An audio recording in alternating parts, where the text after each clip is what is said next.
Tudo bem, gente? Henrique Tavares Barreto, médico, ginecologista, ginecologia integrativa, né? A gente tem estudado bastante a questão do Covid aí, para tentar entender o que tem acontecido nos outros países e que a gente pode fazer aqui no Brasil. Bom, eu fiz um post aí de stories falando sobre os países em que tiveram uma velocidade de evolução do Covid menor, né? Tiveram um sucesso aí na condução do Covid.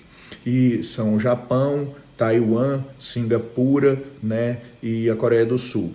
E a diferença, o que eles fizeram de diferente, que foi uma medida super importante que deu certo, foi o uso da máscara constantemente por todos os cidadãos, né? A grande questão disso não é que a máscara vai proteger, vai evitar que a coisa aconteça, mas eles pediram a cada costureira, a cada empresa que pudesse produzir máscara, que mesmo que fosse de uma outra função, pudesse produzir máscara para distribuir para a população, fizesse isso, porque as máscaras cirúrgicas e as máscaras que a gente usa mesmo para evitar a contaminação, elas também acabaram, se esgotaram nesses países, né? São países que já têm o hábito de usar máscara quando tem alguma infecção viral para proteger o próximo, né? De forma que a máscara no rosto impeça que ela espirre em alguém, tussa em alguém, né? E isso é que foi o fator mais importante. Essas máscaras que a gente usa, cirúrgicas e tal, tem uma proteção mais significativa, né? A N95, uma proteção muito boa contra o aerosol e contra as gotículas da fala, né? E temos as máscaras aí PFF2, PFF3, PFF1, cada um com um grau, uma granulação de furo na máscara, de penetração, né? E então protegendo mais ou menos do contato com o vírus. Mas eles viram nesses países que mesmo que a pessoa usasse uma máscara de tecido, usasse uma máscara de neoprene, que era costurada, né? Colocasse a máscara cirúrgica por baixo, ou mesmo que ela improvisasse uma máscara, isso minimizava o contágio das outras pessoas. E isso por quê? Pensa para você ver, vamos pensar junto aqui. Quando a pessoa espirra, tosse, ela joga o aerosol, né, as gotículas na fala, numa distância em torno de 1 metro e meio. E no espirro e na tosse, às vezes até além de 2 metros, né? E esse aerosol, ele fica no ar e a pessoa que vai respirar ali perto, ela se contamina.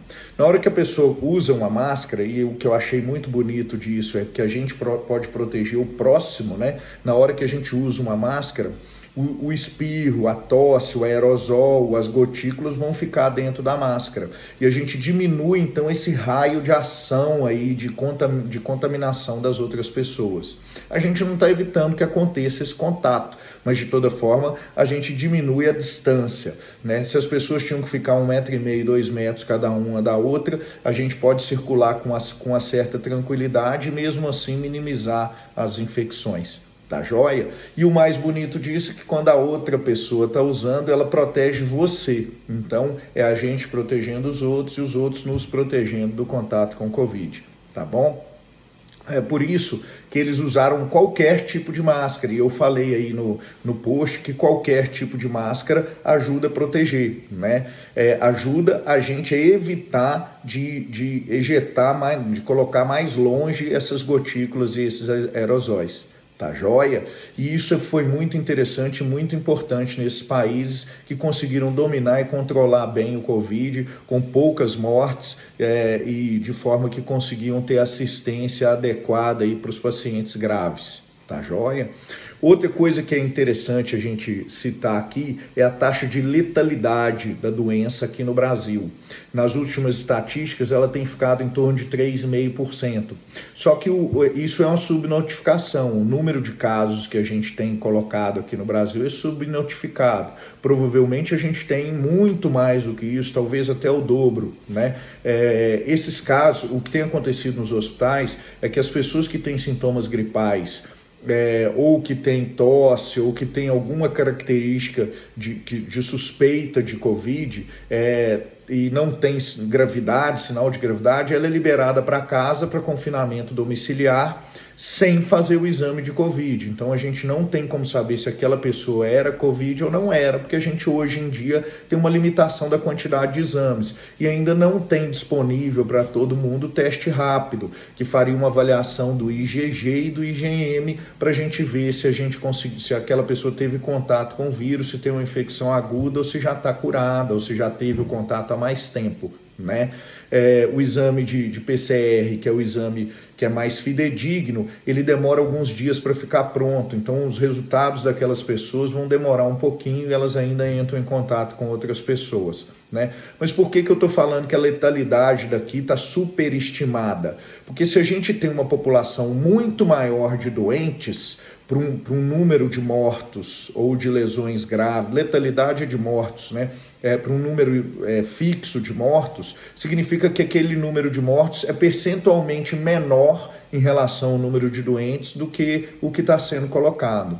Então, e isso é muito importante para a gente colocar, a gente pensar aqui por que no Brasil a nossa curva de ascendência aí, ela é mais lenta do que nos países da Europa, né? Da Itália, que teve uma taxa de letalidade acima de 10%, da Espanha, que teve uma letalidade muito alta, Estados Unidos, Reino Unido, todas elas que tiveram uma letalidade maior. A grande questão é que o vírus ele não sobrevive em altas temperaturas. E o Brasil é um país tropical, a gente está no final ainda do verão, né? Terminou o verão por agora, e as temperaturas acima de 20 graus são desfavoráveis ao vírus. Então, o vírus não sobrevive em temperaturas acima de 20 graus. E o Brasil, por ser esse país quente, esses vírus não ficam aí há muito tempo vivos e podendo então ter o contágio nas substâncias, nos lugares, e desde que a temperatura esteja mais quente, o vírus morre, né? Então a nossa curva aí de contaminação ela é um pouco menor. A gente não pode atribuir isso a todas as medidas que estão sendo feitas, apesar de que o ministro Mandetta, na minha forma de ver, está fazendo o papel dele muito bem feito, é um cara muito inteligente, está cuidando das coisas direitinho. Ele não é possível, por exemplo, nos hospitais públicos, em que os equipamentos de proteção individual são escassos ou são inadequados para uma infecção desse porte, né, para uma virulência tão grande, uma contaminação tão grande do Covid. Você vê lá em atendentes de porta de hospital atendendo só com a máscara, sem outros tipos de proteção, né? Profissionais médicos, profissionais de enfermagem atendendo com capote de tecido em vez de capote impermeável, né? Não tendo às vezes um óculos ou uma proteção para os olhos, né? Então a gente vê tudo isso aí, se a gente fosse pensar na transmissibilidade do Covid nesses outros países de clima mais frio, se a gente tivesse esse clima frio aqui também seria muito pior, né? Então, essas questões todas a gente pode discutir e são maneiras da gente tentar evitar que a doença se agrave aqui no Brasil e a gente possa rapidamente voltar a trabalhar com efetividade, né? Porque o Brasil precisa produzir, né? Mas precisa produzir com segurança, de forma que a gente tenha tranquilidade de ir ao trabalho sem estar correndo grandes riscos. Tá bom? Depois, o que eu tiver mais de informação sobre Covid, sobre essas coisas, a gente vai falando. Se vocês tiverem alguma dúvida, podem me mandar um direct aí, que a gente tenta esclarecer. É uma oportunidade, até quando as dúvidas aparecem, da gente poder estudar um pouquinho mais. Tá bom? Estou aqui hoje na Clínica Penchel. Estou aqui à disposição, né, meio de plantão para atender Covid, caso seja necessário. Se algum paciente que tiver os sintomas e quiser vir aqui, o atendimento está bem tranquilo, então a gente pode atender com rapidez e sem a pessoa ter que entrar em filas ou em contato com outros pacientes. Tá bom? Grande abraço a todos, estou à disposição para vocês aí. Lembrando aí então, máscara, gente, usem máscara. Qualquer tipo de máscara já ajuda. Tá? Um abração, beijo.